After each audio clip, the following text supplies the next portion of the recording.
Thank you very much. I appreciate that. It's hot out. Yeah, I'm what you call an observational comedian. But yeah, so I was in the grocery store. I had to go buy sunscreen because that's what you do when you look like me. And I was about to buy SPF 30, but then next to it I saw SPF 50, and I was like, yes, that's what I need. But then I saw SPF 100. I didn't know that existed. That's like amazing to me. So I bought it, took it home, but when I opened it up, it was just a shirt. I was like, it worked though, so who am I to complain? Let's see, I was at work the other day and there were these two really, really drunk guys fighting with each other, verbally fighting with each other.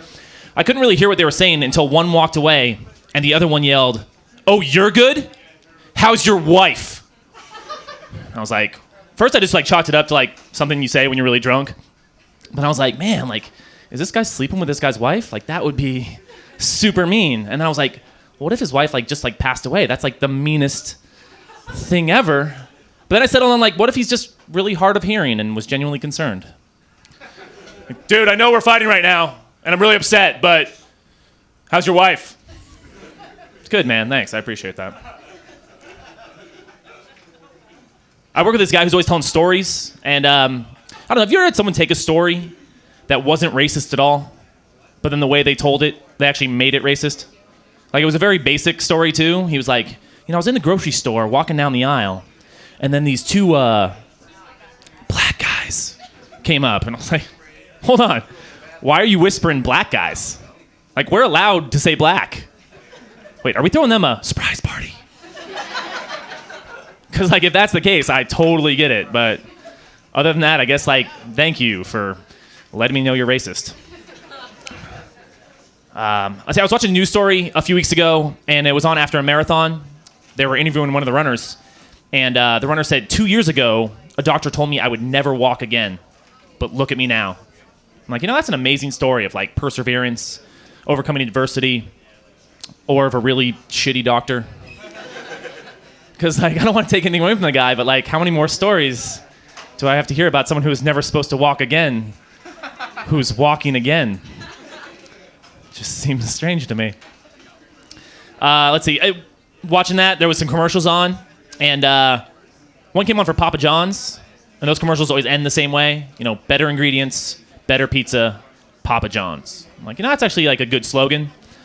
But then one for Little Caesars came on, and it was like, Little Caesars, hot and ready. That's the best thing you can say about your pizza. It's the right temperature and it's available. Was like, it's technically pizza taken. I don't know. Any couples, any relationships in the audience tonight? That's close enough for me. Good enough. All right. I thought I was in a relationship once, and then I took her to a comedy show, and the comedian asked if there were any relationships in the audience tonight. And I was the only one who clapped. It's a rough way to find out, guys. So if the person you're with clapped and you didn't, well. I've noticed recently, I've started to get turned down by the girls that I thought I was settling for. It's a sobering reality, right? Like, we don't have that much in common. It's not really my type, but I'll give it a shot. She's like doing the same mental math in her head and just going, nah, I'm good. It's like getting turned down by your safety school. You're like, how did I not get into the University of Phoenix? Like, this is unbelievable. Seems crazy to me.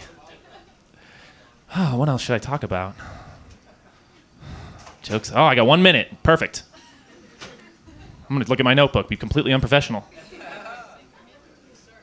Oh, yeah, relationships. Okay.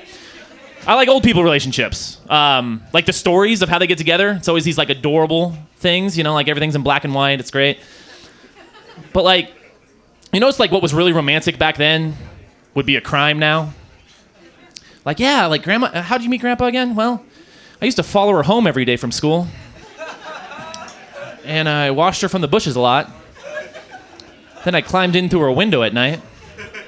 Then how did she die again? Like, very concerned. All right, guys, I'm just going to get off on that. Thank you so much for your time. I really appreciate it. I'm Jason Heltman.